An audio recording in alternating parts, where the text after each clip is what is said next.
On to this now. Former NUM leader Frans Baleni believes Cyril Ramaphosa is the right person to take the ANC forward. And that's after he was elected party president, Ramaphosa, of course, for a second term at the 55th National Conference. That gathering, though, had to be adjourned as delegates failed to conclude their work on time.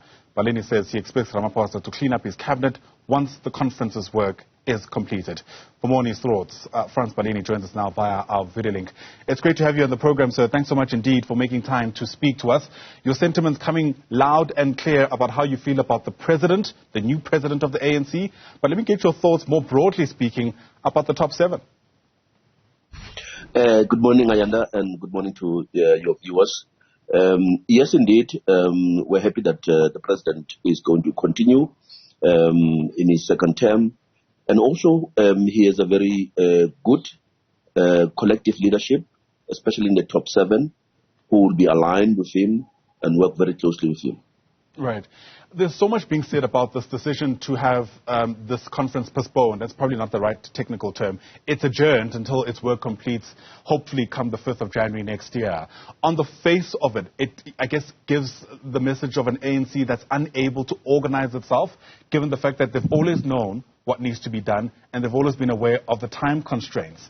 Those who are sympathetic, though, of the governing party are more singing the tune along the lines of this being necessary if the conference is going to be able to do its work properly. You've been, I guess, in governance in one way or the other. Help us take stock of what you made of this decision, unprecedented as it is. Look, for me, it was not surprising. There were a number of wrong things right from the beginning. I was listening to Sis Nomvula, the new first Deputy Secretary General, who said there were tags issued for Free State delegates, and someone grabbed them and left with those tags. So they had to reissue the tags. Secondly, a number of provinces were not aligned with the new system of membership. They had to start from scratch. Clearly, those things suggested that the conference won't start on time. There were delays, and it would be only proper that it is adjourned to continue the business. We have seen in a number of other provinces. I think Gauteng, Northwest have gone through the same problem, where they had to adjourn the conference and also start from the beginning. You know, Ayanda, I must just share with you an experience in other countries like UK, United States, and so on, from a trade union perspective, where they will have election of leadership separately, and then they will have a conference. The conference will only focus on policy and not leadership. So it might be an option which the ANC might consider. Yeah. Interesting you say that, because part of what the governing party has been criticized for, at least the delegates who are part of this conference, is that many of them didn't seem to care about policy. Is that fair? Yes, no, it's fair. People just go there for election. I've seen it in a number of provinces and even at national level. Some of them, after electing the top seven now, they actually disappear from the conference, which is unfortunate. Yeah, and of course we expect more from the governing party. I mean, a big part of governance is not only about ensuring that there are figureheads in these leadership positions, but it's about understanding, even at a granular level, the problems in society and what it will take to fix them. Many of those solutions contained typically in policy. For me, it's a big concern, Ayanda, because our problems is not just about leadership. You have just referred to socioeconomic issues, unemployment. President said the number of unemployed people is about 11 million. You've got health issues, you've got education, and you name it. Instead of focusing on these critical issues, we'll be focusing on pala, we'll be focusing on all irrelevant issues, which are not making the working class and ordinary people to say, this is my future, this is how I can move and survive. Yeah. Shall we talk about the ANC's relationship with workers and what that ought to look like if this party is to survive? We've seen a really tumultuous year when it comes to that relationship, especially when it comes to wage negotiations, threats of the mother of all strikes, I remember at some stage from some unions. Has the president, do you reckon, set himself up properly, for lack of a better term, to be able to respond to these increasing demands of workers, many of which people feel are justified? There are two issues here. You've got the private sector, and to that extent, the government came up with a minimum salary levels for at entry point. Then you've got a public sector. Now, the public sector unions and workers is a tricky one. The more they want in terms of salary increases, it means me and you, either we pay more tax or there are sacrifices on other services which government is offering, such as education, health, a number of other things. So it's a bit a tricky one. So the ANC has now had to manage as the alliance partner and then as an employer when it comes to a government level to manage the public sector unions.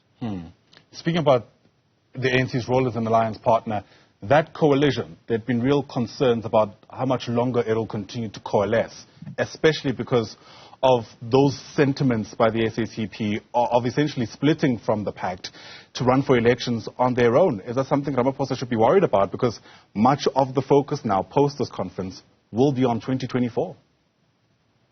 Yes. The president has to be worried. The ANC must be really worried.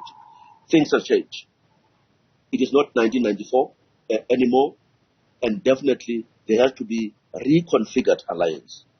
Again, having spent some time dealing with international matters, we have seen a situation where there's an alliance with the government and Labour.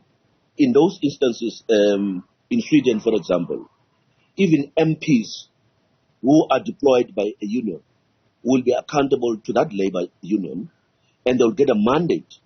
And some of them actually are being paid by the union. So the government pays the money over to the union, and they continue to be paid by the union. And they can be recalled by any time. So these are some of the things which we can look into from an alliance point of view to the extent of accountability. Because as things stands now, if you're an alliance partner, when you get to the ANC, you're controlled by the ANC. Yeah. Many of the workers who've taken umbrage with the ANC's governance have pointed to the fact that the president, or at least the ANC as a whole, doesn't seem to be serious about clamping down on corruption. The president admitting in his closing address that if the party is to survive, this is something they absolutely have to take seriously. What does that look like as far as you're concerned? As far as I'm concerned, the issue of corruption is very, very serious. And I believe the president is serious about it, and he has done not only by word of mouth, but he has acted in terms of putting systems, structures, security cluster. The problem is that within the governing party, there are either people who are accused, who are going through courts, or who knows that they are beneficiaries of corrupt activities. And some of them are resisting this.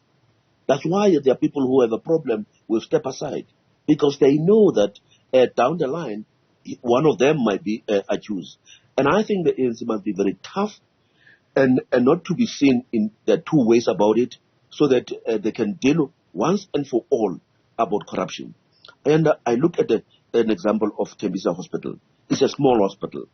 If you listen what the media has shown us and told us about the level of corruption, it's heartbreaking, because that's a service needed in a poor community, working class communities, and yet resources are stolen.